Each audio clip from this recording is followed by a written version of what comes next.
So when we are using our first algebraic method for solving systems of equations, here's what we're going to look for. We're going to find the equation. This is when substitution is really useful, is when you have an equation solved for either x or y. So one of your equations, it doesn't have to be both of them, but at least one of them has an x alone or y alone. We're going to circle the expression that it is equal to. So kind of like Dylan said here, I circled -2 plus 12. That is equal to 10, so that can trade places with that 10 there. So we're going to circle the expression. I want you to circle those words. Circle the expression that is equal to. Because sometimes it's very helpful to be able to see what did you really actually do. After we have that circled expression, we're going to substitute that into, and this is really big, it has to be the other equation. It cannot get substituted back into itself. It has to go into the other equation for that particular variable. So if this is what x is equal to, it's going to replace an x. If it's what y is equal to, it's going to replace a y. After we have done that, we're going to solve the equation for that particular variable. Step 2, it says substitute that solution. So now you either have x equals a value or you have y equals a value. Substitute that solution into the equation with the variable alone. Why do you suppose I chose that?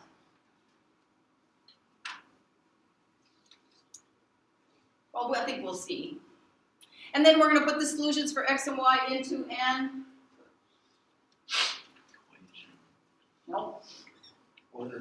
ordered pair. Thank you, Braden. We write our solutions for our systems of equations in two variables as an ordered pair. Okay, so we're going to solve this first system. Remember what I said, substitution is really handy when one or both or at least one of them is solved for either x or for y. So do we have that case here? First or second equation? Which equation is kind of useful to us right now? The first one, because it has the y by itself. So we're going to remember, we're going to circle the expression that y is equal to. It has to be substituted into the other equation for what? What's it got to take the place of? It's got to take the place of the y. It has to take the place of the y because that's what y is equal to. And now we're going to, so when we do this actually substitution step, I think for most of us it's probably good if we actually number our steps. So let's do this.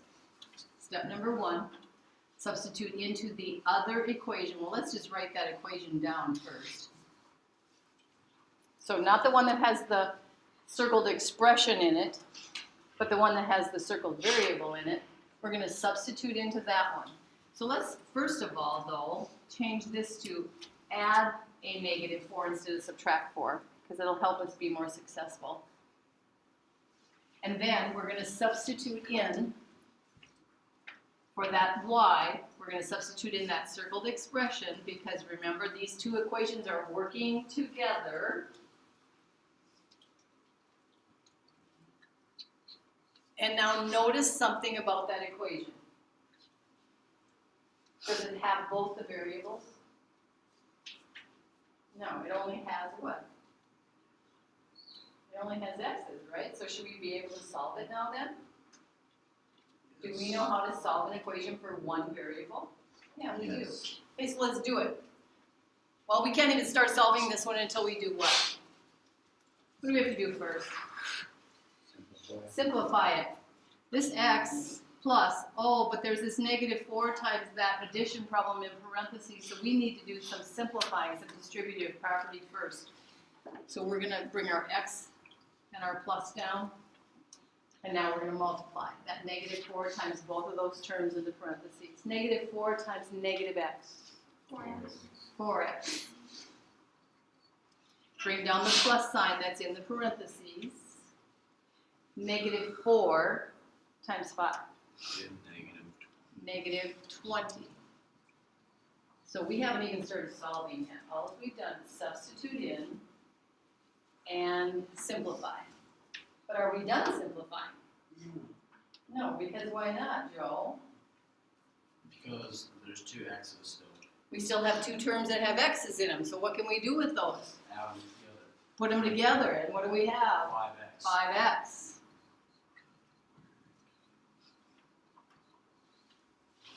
Are we finally done simplifying? How do we know we haven't been solving yet? What did I say was the difference between simplifying and solving?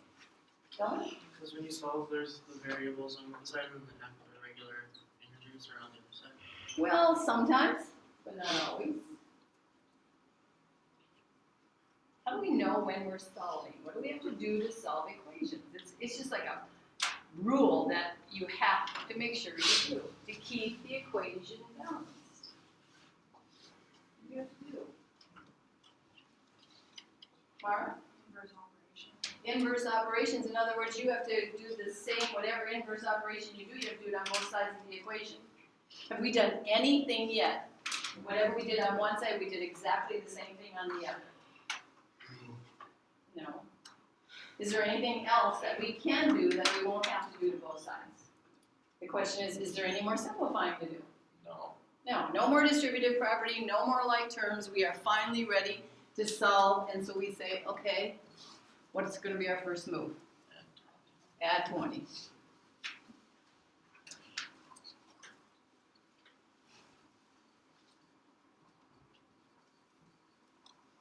Next move, divide by 5.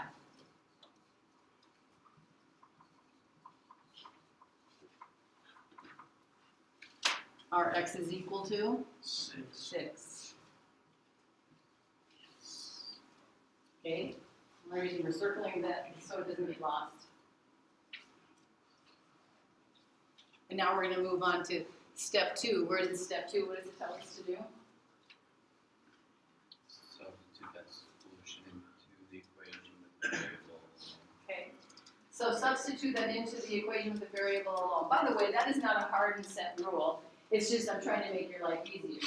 You can, at this point, use any of the two equations at the beginning. You get to use either of those. You can use y equals negative x plus 5 and substitute our x value in that we just got to get our y. Or you can use the x minus 4y equals 10, subbing the x in and solving it for y.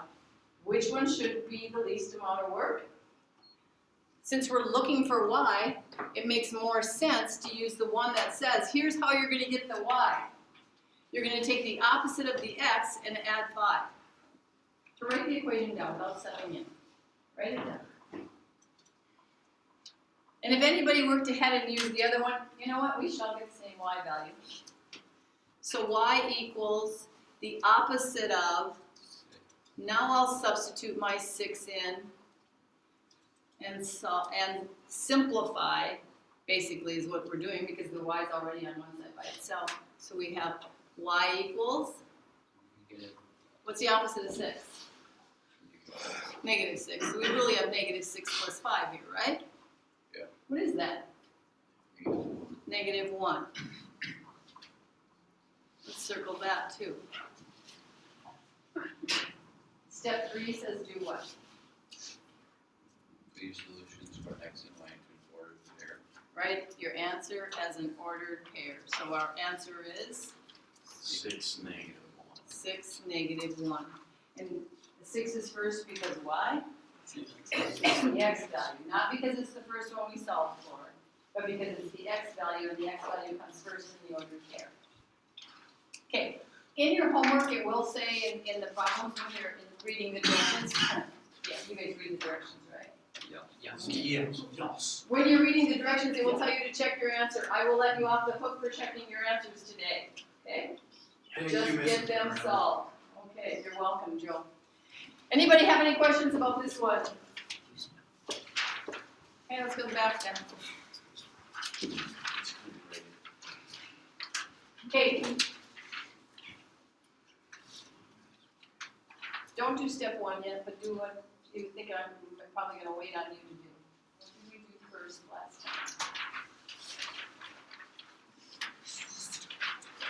Substitution is the greatest method when One of the variables is alone. So, somebody want to tell me what you're doing? Circle. Carson? You circle the 3y minus Okay, circle the 3y minus 2, okay. Anything else? Carson? Carson, Carter, thing. Circle the Y. Circle the y. Okay. You guys agree with it? No. Why not? There. It says x is equal to that, isn't it? So what do we need to circle? The x, not the y. We need to circle the x. So we're going to go and say, you know what? It says right here, x is equal to that. So we need to circle the x. Now, you need to be tuned in here because this is one of those kind of problems that it can very easily go awry. Step number 1. Substitute into the other equation, not the expression that, not the one that has the big circle, but the other one. So we're going to write down that equation. And we're actually going to write that now with a little bit of, making it a little bit more helpful. So if I wanted to unclean this up, what would it look like not cleaned up? Somebody give me this, like, what could it possibly look like before this negative x minus y equals 10 got cleaned up? I think it might have looked like. Are you Carson or Carter? You're Carson, okay. negative 1x minus negative 1y. Okay. I think there might even be one more thing, good job. One more thing that got cleaned up also. Just possibly.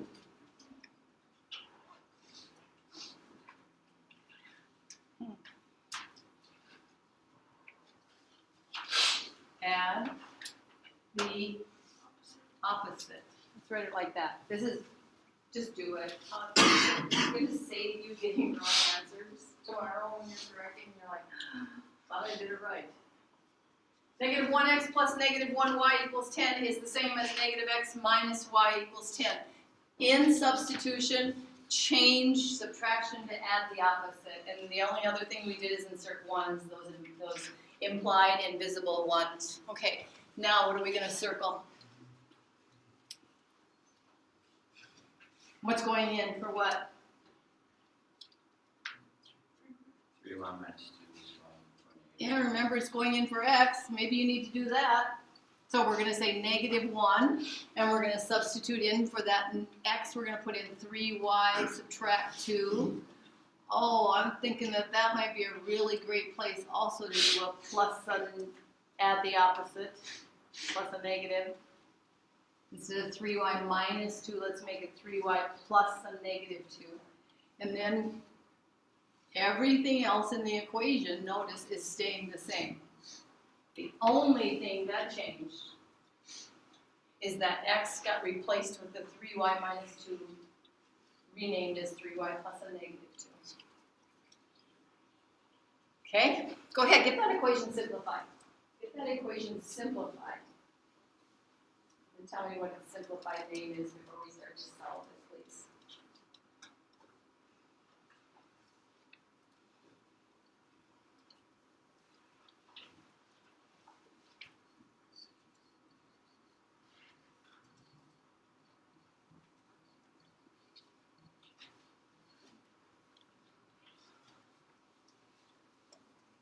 Anybody help me out? What's the simplified name?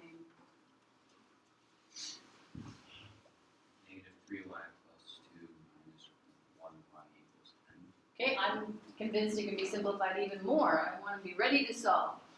Okay, Honor, I'll give you a chance to simplify it one more time. Negative 4y plus 2 equals 10.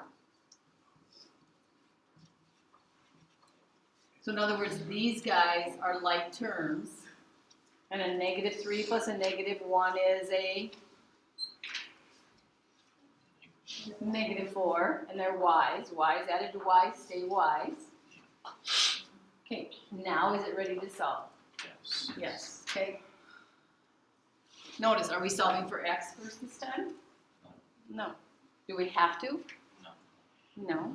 Okay, go ahead, get it solved.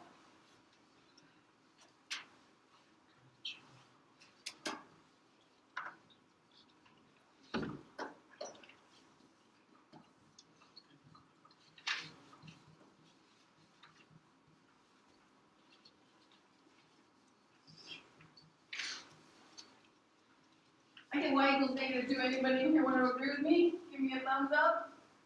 Oh, thanks. Okay. So if you didn't get that to happen, maybe you better study what happened for me, and maybe that'll help you out. Okay, step 2 says do what now? Plug it in, solve for the other variable. Go ahead. You pick which one you're going to do. Which equation are you going to use? You already got your y value. You don't need that again. You need your x value. So in step number 2, your goal is to get the x value this time because that's the one we don't have yet.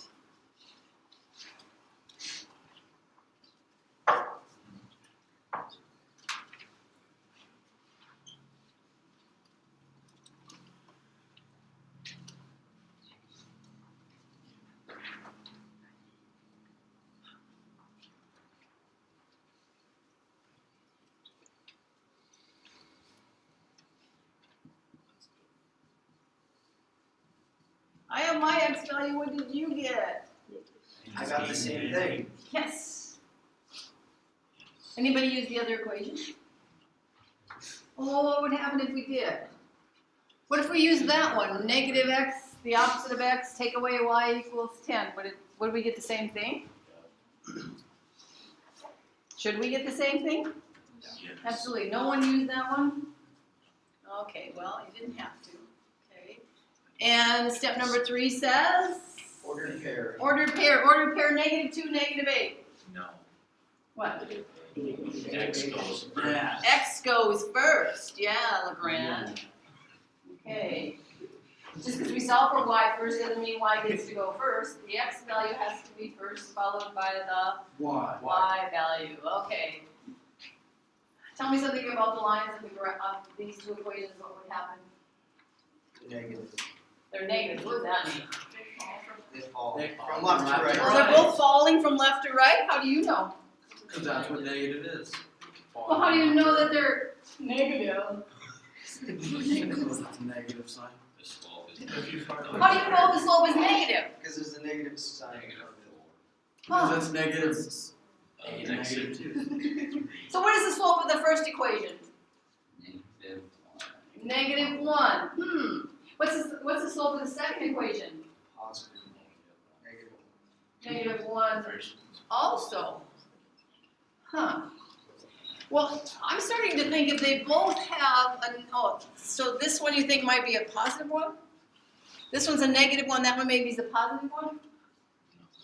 No. The first. What is the problem here? How do you guys, you're so convinced they both have a negative slope, but yet you're basing that on what? The sign. The signs. Well, That's one. do those signs matter when the equations are not in slope-intercept form? Are either of these equations in slope-intercept form? No. Well, then don't even try to tell me what the slope is yet. So you can't tell me that. You can't tell me they're both falling from left to right because I'm not convinced yet, but there is something you can tell me. Every single one of you in here should be able to. They're perpendicular. Not necessarily. How do we know that? They're not in slope-intercept form yet. How do we know that they have opposite reciprocal slopes?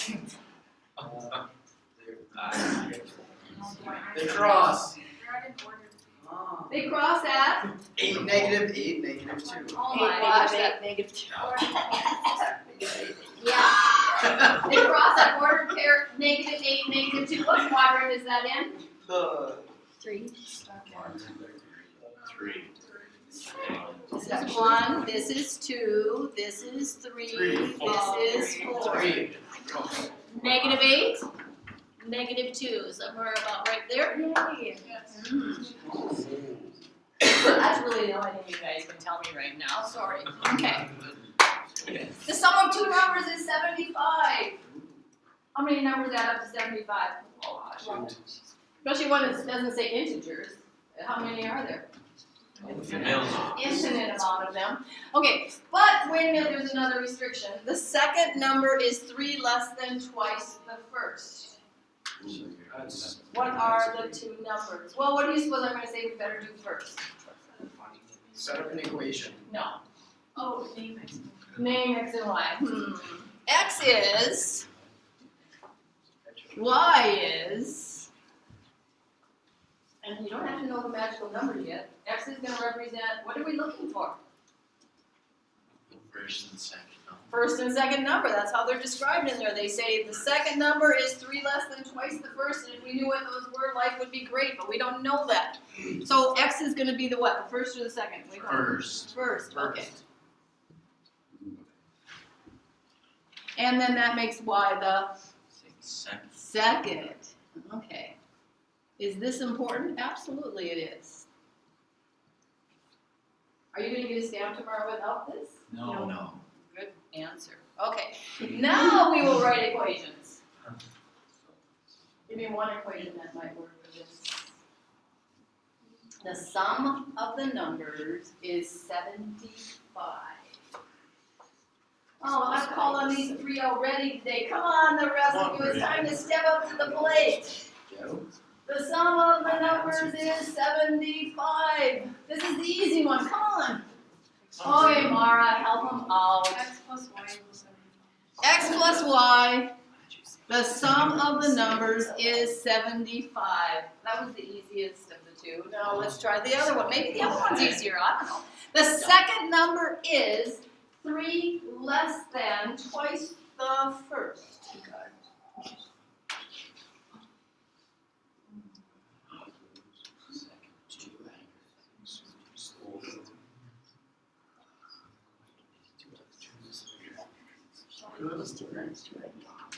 Talk to the person at your table. Let's see if you guys agree, and you turn around and talk to those two. Y equals 2x minus 3. Okay. 3y equals 75.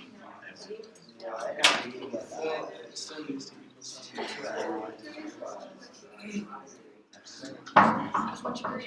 Help them out because you know what? I'm just gonna randomly call on somebody, so. I want the second equation, not the first equation. Less than 2 times 3 less than 2 times the first. The second. Mackenzie Curran, what is the second equation? Y equals 2x minus 3. Y equals 2x minus 3, did I hear? Yes. Yes. Anybody want to agree? I do. I will. Hopefully Mara, that's what she I wants to will. do. Yeah? Okay. Huh. You don't think it should be 3 minus 2x? That's just -3. What did we learn? 3 less than. What did we learn about that statement, that phrase? I mean, how did we write that as an expression? Is it 3 subtract a number, or 3 being subtracted from a number? 3 being subtracted from a number. Good. Yeah. So that's what this says. From something, doesn't it? Okay. Twice the first. Well, since our first number is what? X. X, we need to double it. We need to take it times 2. And the result should be the Y. Y value of the second Second number. Okay, well, let's get to work then. Here we are. Good job. Okay, so now, what do you suggest we do? Circle 2x minus. Circle 2x minus 3, because it's going to replace the y in the other equation. So in step number 1, we're going to write down the other equation, x plus y equals 75. And then we're going to substitute in our circled expression, x plus. By the way, just get in the habit of when you're substituting, just, put it in parentheses, and then we'll decide from there, how important are those parentheses? Just stay in that habit. Why would I insist that you put them in parentheses? Mara? In case we need to do distributed property. In case we need to do distributive property with a number that is actually going to change 2x minus 3 into something else. So are those parentheses important this time? Are they really playing a distributive property role? No, so we can ditch them. We can say, you know what, there's really just an invisible 1 here, so they can, 1 times that is going to be this. I can just ditch those parentheses. But if there would have been a minus y there, would that have been a different story? Is minus y the same as plus y? No. No. One of them is being multiplied by a positive 1, the other one by a negative 1. Okay. Ready to solve? Yeah. No. What should we do first? 3x. 3x. These guys can be put together. Yeah. Ready to solve? Yes. I agree. Go ahead, solve it. Without a calculator, you can do it.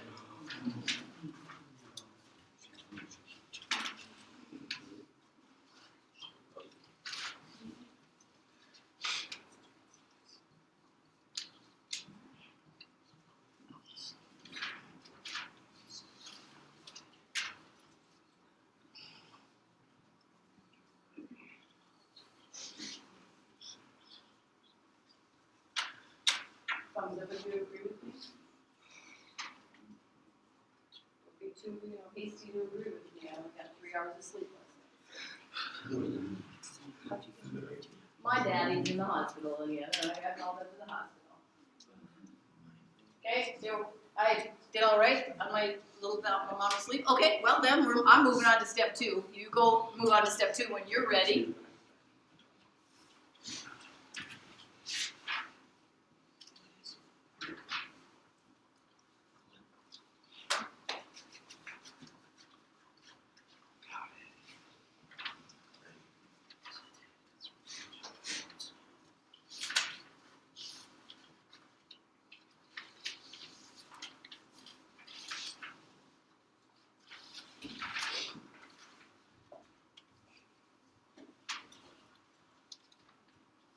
Well, I'm kind of feeling at least a little bit good about my other number that I got, because with that added, 26 does equal 75. Anybody else get a different one? Because there's lots of numbers that add up to 75.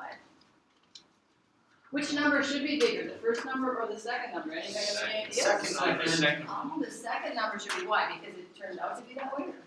Yeah. No, that should not be the reason. Why should the second number be bigger?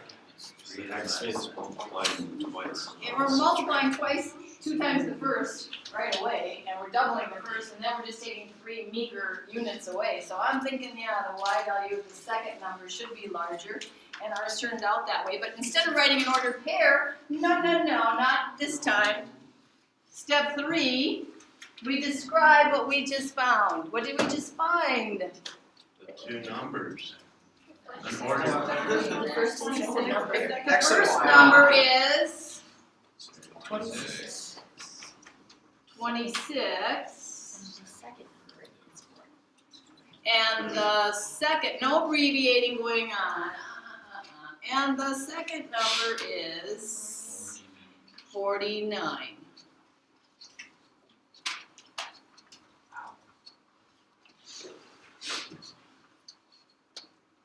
That's our ordered pair answer this time. Because somebody else might actually pick the other way around for their variables. They could have said that the first number is y and the second number is x. Would they get the same ordered pair as us? No, so we have to say, well, wait a minute, we really have the same thing because we're both saying the first number is 26 and the second number is 49. Okay? Questions? I will not stamp papers tomorrow for these word problems, or from here on out. When you do not describe the variables first, use equations to solve, not other methods, we're beyond that. We now know how to set up systems of equations and use the substitution method today to solve them. And then write a sentence answer to an ordered pair for your word problem was, okay? Okay, let's get you started on your homework then. Do you have to show check problems? No. Oh, you are